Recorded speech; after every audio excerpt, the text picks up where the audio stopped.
नमस्कार दोस्तों, मैं सुनील यादव प्रज्ञा एजुकेशनल यूट्यूब चैनल पर आप सभी का हार्दिक स्वागत और अभिनंदन करता हूं। दोस्तों, गत दिनों हमने वर्ण विचार से संबंधित टॉपिकों का अध्ययन किया था, संज्ञा का अध्ययन किया था। आज जो हमारा टॉपिक होगा वो सर्वनाम होगा।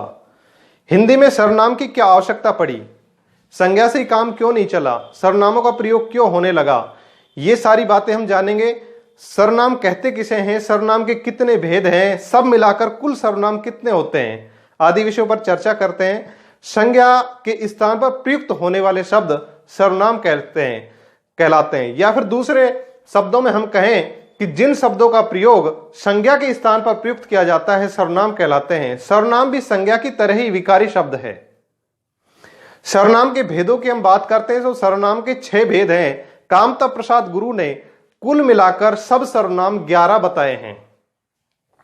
जब आपसे प्रश्न पूछा जाए कि सर्वनाम के कितने भेद हैं तो आपका उत्तर सदैव 6 होगा। यदि प्रश्न पूछा जाए कि सब मिलाकर कुल सर्वनाम कितने हैं तो 11 उत्तर होगा, क्योंकि कामता प्रसाद गुरु हिंदी व्याकरण के पाणिनि माने जाते हैं और उन्होंने सब मिलाकर सर्वनामों की संख्या 11 बताई है। सर्वनाम किसे कहते हैं कि संज्ञा के स्थान पर प्रयुक्त होने वाले शब्द सर्वनाम कहलाते हैं। परिभाषा देखते हैं। परिभाषा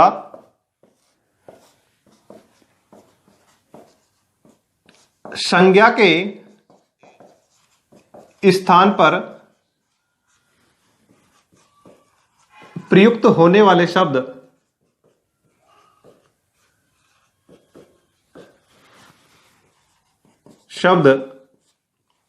सर्वनाम कहलाते हैं।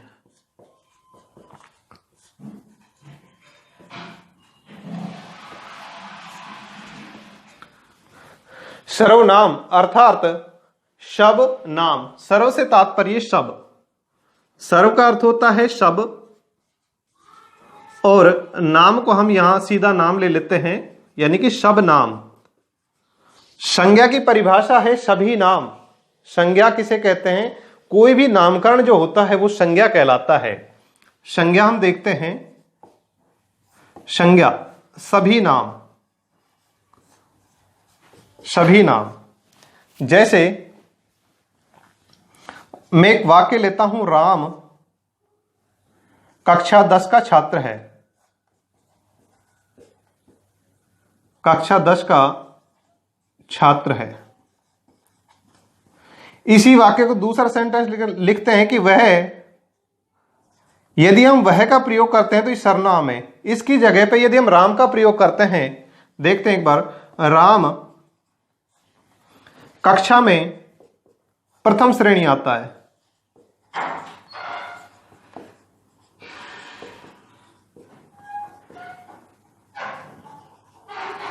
अब बार बार राम शब्द का प्रयोग करें, राम बहुत चतुर है, राम अति विद्वान है, इस कारण से जो वाक्य है उसका जो प्रभाव है वो कम हो जाता है, नीरस लगने लगता है वाक्य, और राम ही राम पर ज्यादा बल दिखाई देता है। इस कारण से हमें सर्वनाम की आवश्यकता पड़ी।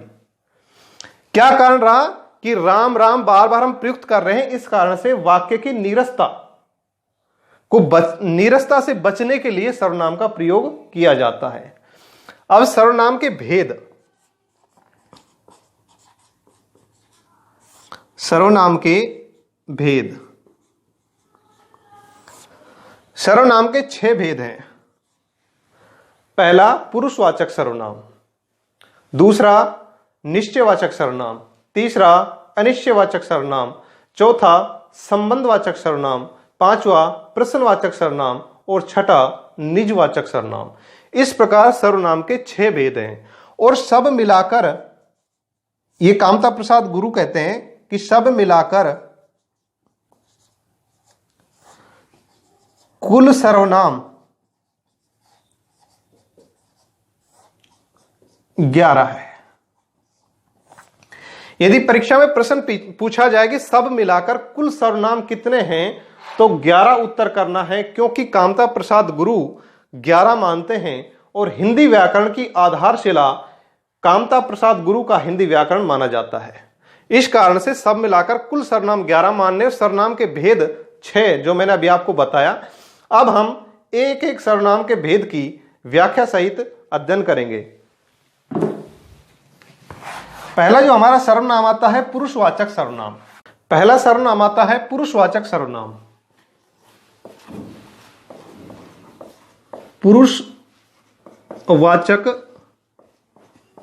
सर्वनाम।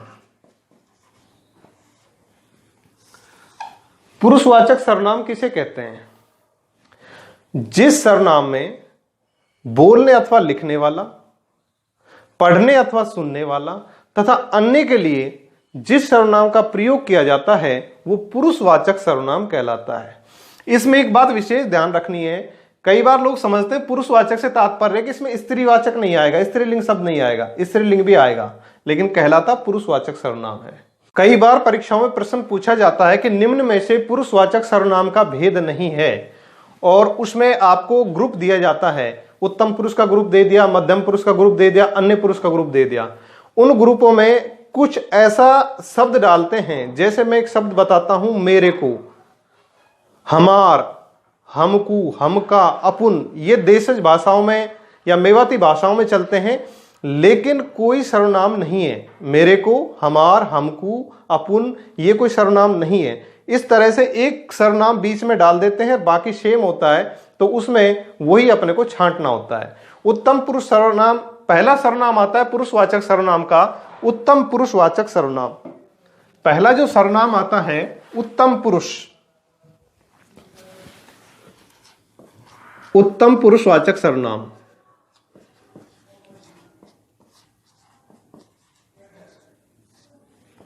उत्तम पुरुषवाचक सर्वनाम का प्रयोग हमेशा बोलने अथवा लिखने वाले के लिए प्रयुक्त होता है।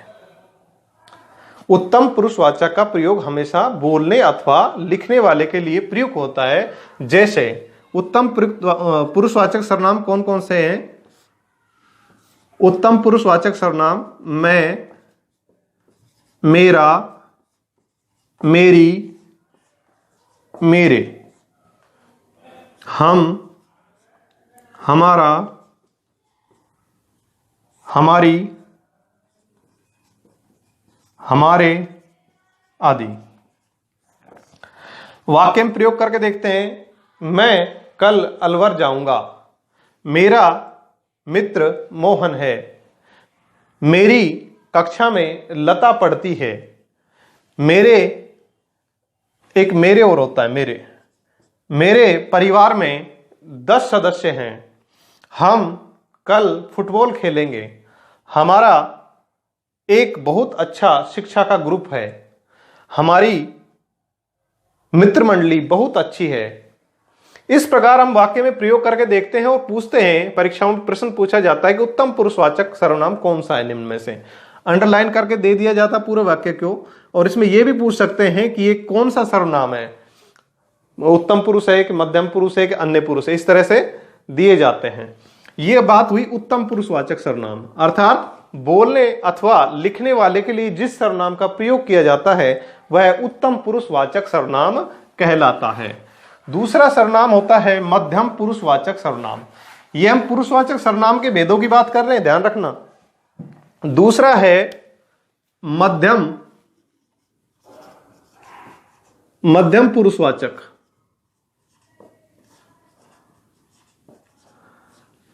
मध्यम पुरुषवाचक सर्वनाम किसे कहते हैं?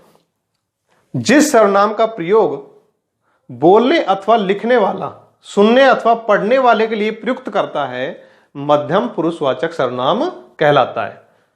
बोलने अथवा लिखने वाला व्यक्ति पढ़ने अथवा सुनने वाले व्यक्ति के लिए प्रयुक्त करता है, वो मध्यम पुरुषवाचक सर्वनाम कहलाता है। इसमें मध्यम पुरुषवाचक सर्वनाम में कौन कौन से हैं? मध्यम में जैसे तुम, तुम्हारा, तुम्हारी,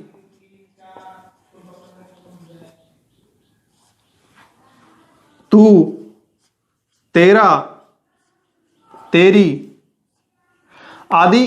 जो यह मध्यम पुरुषवाचक सर्वनाम है, मध्यम पुरुषवाचक सर्वनाम में कौन कौन से सर्वनाम नहीं आते हैं, ध्यान रखना है, नोट करनी ये बात। मध्यम पुरुषवाचक सर्वनाम में कौन कौन से सर्वनाम नहीं आता है? तेरे को कोई सर्वनाम नहीं होता है। तुझको, तुझको कोई सर्वनाम नहीं होता है, तुझे होता है, तुझको कोई सर्वनाम नहीं होता। तेरे को, तुझको, तुम्हारे को, तुम्हार, तुमची, तुम्हार, तुमची, इस प्रकार के कोई सर्वनाम नहीं होते हैं। यही दिए जाते हैं वाक्य को अशुद्ध करने के लिए, या ग्रुप बनाया जाता है तो इस प्रकार के ही आपको मिलेंगे उस ग्रुप में। यह ध्यान रखना है, मध्यम पुरुषवाचक सर्वनाम में तेरे को, तुझको, तुम्हार, तुमची ये कोई सर्वनाम नहीं होते हैं। विशेष ध्यान रखना इस चीज का। शिष्टाचार के अर्थ में तुम का प्रयोग एक व्यक्ति के लिए भी किया जाता है। शिष्टाचार के अर्थ में तुम का प्रयोग एक मनुष्य के लिए किया जाता है, जैसे मित्र तुम बड़े निष्ठुर हो। मित्र तुम बड़े निष्ठुर हो सिर्फ एक व्यक्ति के लिए प्रयोग हुआ है। अगर हम बहुवचन में प्रयोग करते हैं तो बहुधा हम देखते हैं कि तुम लोग सब प्रयोग होता है, तुम लोग बहुत निष्ठुर हो। बहुवचन में जब प्रयोग करेंगे तो तुम लोग बहुत निष्ठुर हो, और जब एक वचन में प्रयुक्त किया जाएगा तो तुम बड़े निष्ठुर हो। अब आता है अन्य पुरुषवाचक सर्वनाम। अन्य पुरुषवाचक सर्वनाम, पुरुषवाचक सर्वनाम का तीसरा भेद है अन्य पुरुषवाचक सर्वनाम। अन्य पुरुषवाचक,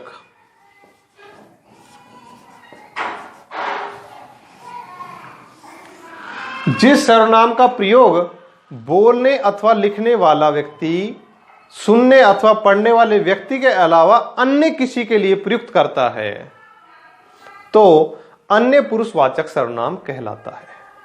अन्य पुरुषवाचक सर्वनाम कौन कौन से हैं? यह, वह, ये, वे, उसे, उन्हें, उसका, उसकी, उनका, उनकी, उनके और इन्होंने।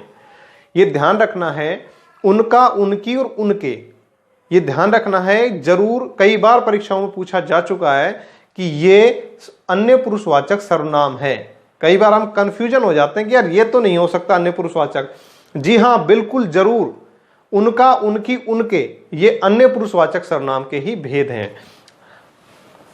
अन्य पुरुषवाचक सर्वनाम यह है, वह, ये, वे, उनका, उनकी, उनके, ये सब अन्य पुरुषवाचक सर्वनाम है। वह शब्द का प्रयोग अन्य पुरुषवाचक सर्वनाम में भी किया जाता है, निश्चयवाचक में भी किया जाता है और संबंधवाचक में भी किया जाता है। सेंटेंस पे डिपेंड करेगा कि वो अन्य पुरुषवाचक का बोध करा रहा है, कि वो संबंध का बोध करा रहा है, कि वो निश्चितता का बोध करा रहा है। एक सेंटेंस लेते हैं कि यह मोहन है, यह मोहन है। एक सेंटेंस लेते हैं, यह मोहन की कार है।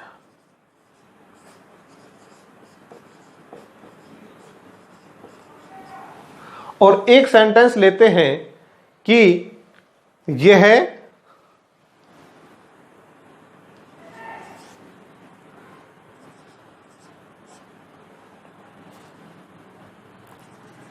व्यक्ति निष्ठुर है। कई बार सेंटेंस में हम देखते हैं कि अन्य पुरुषवाचक और निश्चयवाचक दोनों ही बातें होती है। वहां बड़ा भारी कंफ्यूजन होता है। यह मोहन है, निश्चितता का भी बोध करा रहा है और अन्य पुरुष का भी बोध करा रहा है। सेंटेंस पे डिपेंड करता है उस समय हमारे ऑप्शन क्या होते हैं, उस पर डिपेंड करता है कि परीक्षा में क्या उत्तर देना है। दूसरा, ये मोहन की कार है, संबंध दर्शा रहा है, स्पष्ट दिख रहा है, इसलिए संबंधवाचक होगा। किसकी कार है? मोहन की। कार और मोहन में संबंध दर्शाया गया है, तो ये ध्यान रखना है कि यह और वह का जो प्रयोग होता है वो निश्चित रूप से अन्य पुरुष, निश्चयवाचक और संबंधवाचक में किया जाता है। सेंटेंस आप देख सकते हो, ये मोहन, ये बालक फुटबॉल खेल रहे हैं, वे कल अलवर जाएंगे, उनका कार्य अभी पूरा नहीं हुआ। इस प्रकार से अन्य पुरुषवाचक सर्वनामों को हमने देखा। अगला जो सर्वनाम होता है वो होता है निश्चयवाचक। ये पुरुषवाचक सर्वनाम के 3 भेद हमने पढ़े। पुरुषवाचक सर्वनाम के 3 भेद कौन कौन से थे? उत्तम पुरुषवाचक सर्वनाम, मध्यम पुरुषवाचक सर्वनाम और अन्य पुरुषवाचक सर्वनाम। अगला हमारा बिंदु है निश्चयवाचक सर्वनाम।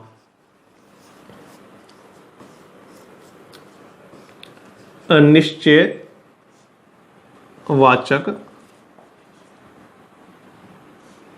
सर्वनाम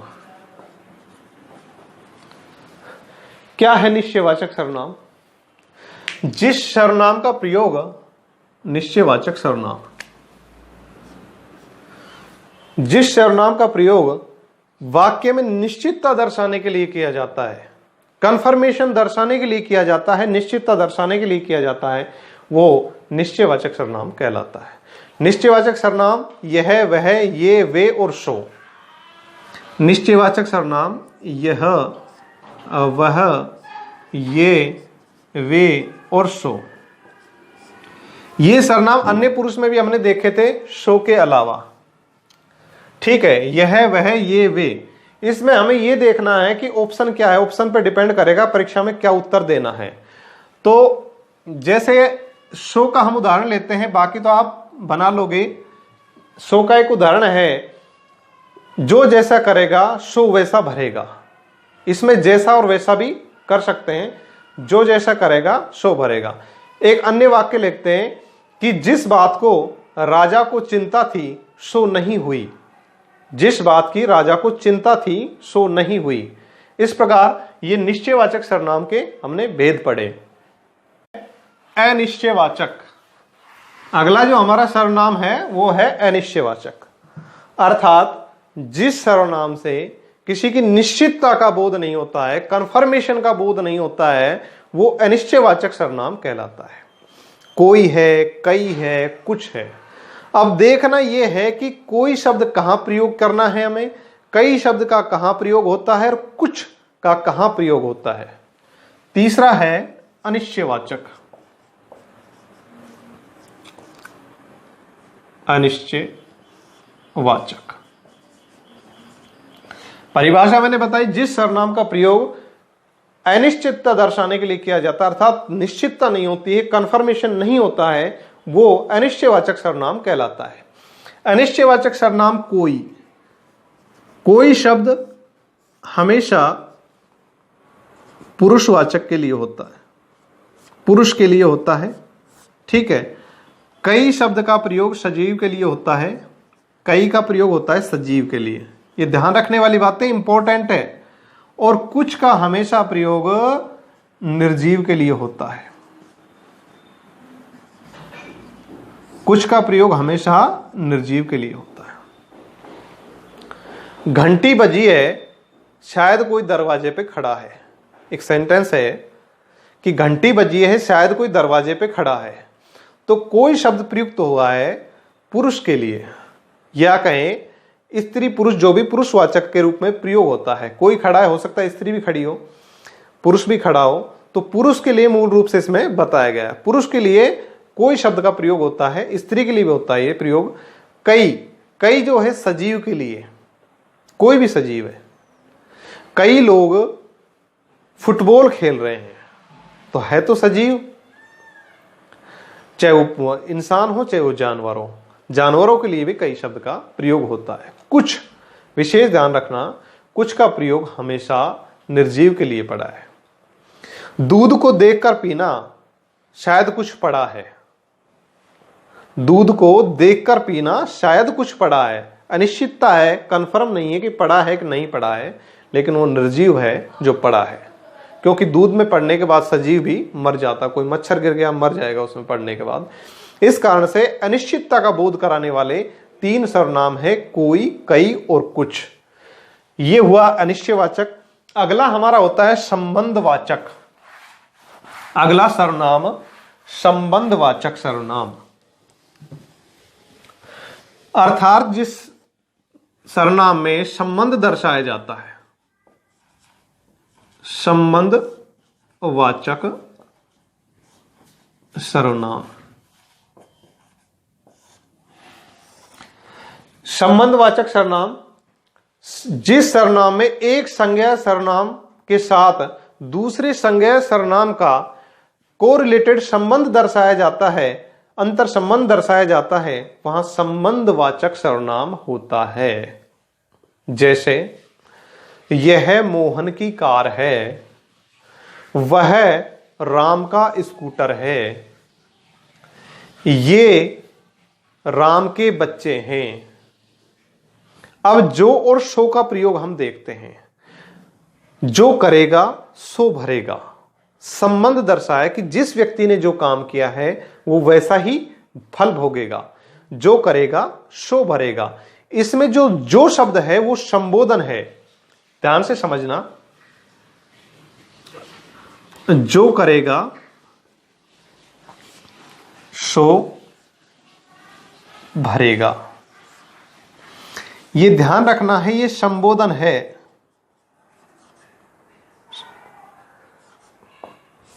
संबोधन है जो शब्द, और जो सो शब्द आया है ये संबंधवाचक पुरुष सर्वनाम है।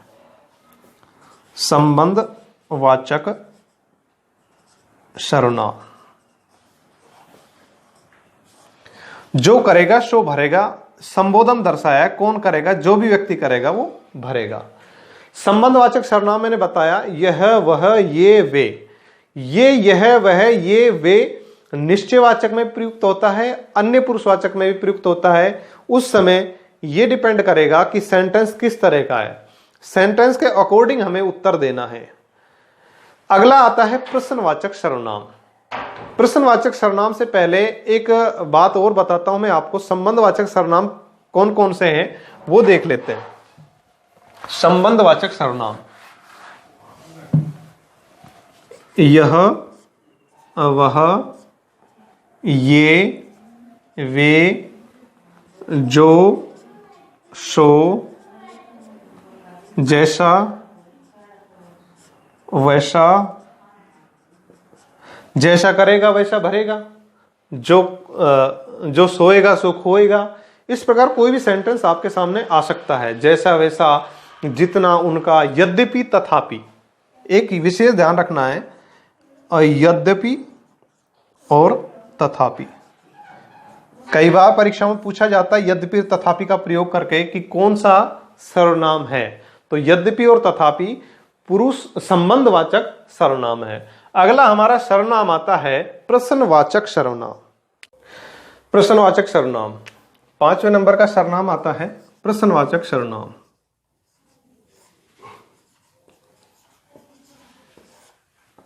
जिस सर्वनाम में प्रश्न होने का बोध होता है प्रश्नवाचक सर्वनाम कहलाता है। ध्यान रहे, प्रश्नवाचक केवल दो ही सर्वनाम है, क्या और कौन। प्रश्नवाचक सर्वनाम दो ही है, एक तो क्या और कौन। इसके अलावा यदि और कोई आता है कैसे, या फिर और अन्य सर्वनाम जो आएंगे, और अन्य शब्द आएंगे, वो प्रश्नवाचक सर्वनाम में नहीं होगा। क्या और कौन ये दो शब्द ही प्रश्नवाचक सर्वनाम है। जैसे मीरा तुम क्या कर रही हो, यदि इसमें पूछा जाए कि कौन सा सर्वनाम है तो प्रश्नवाचक सर्वनाम का उदाहरण है। अगला कौन के बारे में हम बात करते हैं कि दरवाजा कौन खटखटा रहा है, तो ये प्रश्नवाचक सर्वनाम है। प्रश्नवाचक सर्वनाम में बस इतना ही ध्यान रखना है, क्या और कौन दो शब्द आपको दिखाई देते हैं वाक्य में, या तो क्या मिलेगा या कौन मिलेगा, तो प्रश्नवाचक सर्वनाम कहलाएगा। अगला होता है निजवाचक सर्वनाम। 6ठे नंबर का सर्वनाम है निजवाचक सर्वनाम। अंतिम भेद है सर्वनाम का निजवाचक सर्वनाम। निजवाचक, निजता यानी कि खुद का जब बोध होता है, निजता का बोध होता है, वहां निजवाचक सर्वनाम कहलाता है। जैसे स्वयं, मैं अपना कार्य स्वयं करता हूं, तो स्वयं क्या है, निजवाचक सर्वनाम है। अपने आप, मैं सभी कार्य अपने आप कर लेता हूं, तो अपने आप भी निजवाचक सर्वनाम है। स्वतः, मैं मेरा कार्य स्वतः करता हूं, यानी कि खुद करता हूं। खुद आ जाए तो भी वो एक ही बात है, स्वतः आए तो भी एक ही बात है। तो ये निजता का बोध कराने वाले जो भी शब्द आपको दिखाई दे वो निजवाचक सर्वनाम के उदाहरण है। अपना है, अपनी है, इसमें निजता का जो भी शब्द बोध कराएगा वो सभी निजवाचक सर्वनाम के भेद हैं। जैसे स्वयं, स्वतः का कई बार उदाहरण पूछा गया है। स्वतः इंपॉर्टेंट है, ध्यान रखना। स्वतः अपने आप, अपने आप, आप ही आप ही आप। ये जो सर्वनाम है ये निजवाचक सर्वनाम है। अब एक शब्द आता है यह और वह, तो यह का प्रयोग कहां करना है, वह का प्रयोग कहां करना है। पहले कही हुई वस्तु में, यदि सेंटेंस में कोई बात पहले कही गई है तो पहले कही हुई वस्तु के लिए वह का प्रयोग होता है। अक्सर बच्चे पहले कही हुई वस्तु के लिए यह का प्रयोग करता है, वो बहुत गलत होता है, व्याकरणिक दृष्टि से अशुद्ध माना जाता है। तो पहले कही हुई वस्तु के लिए वह का प्रयोग होता है और पिछली के लिए यह आता है। नोट डालकर लिखें, इंपॉर्टेंट बात है कि पहले कही हुई वस्तु के लिए वह का प्रयोग होता है और बाद में कही हुई वस्तु के लिए यह का प्रयोग होता है। जैसे महात्मा और दुरात्मा में इतना फर्क है कि, महात्मा और दुरात्मा में इतना फर्क है कि उनके मन वचन कर्म शुद्ध होते हैं जबकि इनके अशुद्ध होते हैं। तो यहां इनके जो शब्द आया है वो दुरात्मा के लिए आया है, जबकि सेंटेंस में दुरात्मा बाद में, महात्मा और दुरात्मा बाद में आया, तो बाद के लिए यह शब्द प्रयुक्त हुआ या इनके शब्द प्रयुक्त हुआ, और महात्मा फर्स्ट में आया, प्रारंभ में आया, उनके लिए वह शब्द का प्रयोग हुआ है। अगली हम बात करते हैं आप। मध्यम पुरुषवाचक सर्वनाम में, अन्य पुरुषवाचक सर्वनाम में और निजवाचक सर्वनाम में आपका प्रयोग होता है। यदि आपका प्रयोग किसी व्यक्ति का आदर सूचकता दर्शाने के लिए किया जाता है तो मध्यम पुरुषवाचक सर्वनाम कहलाता है। यदि किसी सर्वनाम का प्रयोग, आप जो सर्वनाम है उसका प्रयोग किसी की आदर सूचकता दर्शाता है तो मध्यम पुरुषवाचक सर्वनाम कहलाता है। और यदि किसी महापुरुष की जीवनी या उसके बारे में बताया जाता है तो आपका प्रयोग हमेशा अन्य पुरुषवाचक के रूप में माना जाएगा। और निजवाचक में भी आपका प्रयोग होता है कि मैं मेरा कार्य अपने आप कर लेता हूं, तो यहां भी आप आया, आप ही आप, मैं अपना कार्य आप ही आप कर लेता हूं। इंपॉर्टेंट बात है, आपका प्रयोग 3 जगह होता है, मध्यम पुरुषवाचक, अन्य पुरुषवाचक और निजवाचक। आपका प्रयोग 3 जगह होता है। एक होता है मध्यम पुरुषवाचक में,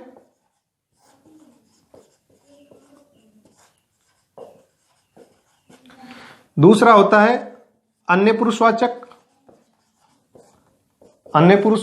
और तीसरा होता है निजवाचक। तीनों बात मैंने आपको समझा दी है, कहां कहां इनका प्रयोग होगा। मध्यम पुरुषवाचक, अन्य और निजवाचक में आपका प्रयोग होता है। दोस्तों, अगर आपको ये वीडियो अच्छी लगी हो तो हमारे चैनल को सब्सक्राइब करें, बेल आइकन को प्रेस करें। अब तक के लिए यही सर्वनाम का टॉपिक, अगला मैं विशेषण का टॉपिक आपके लिए उपस्थित जल्दी होऊंगा। नमस्कार।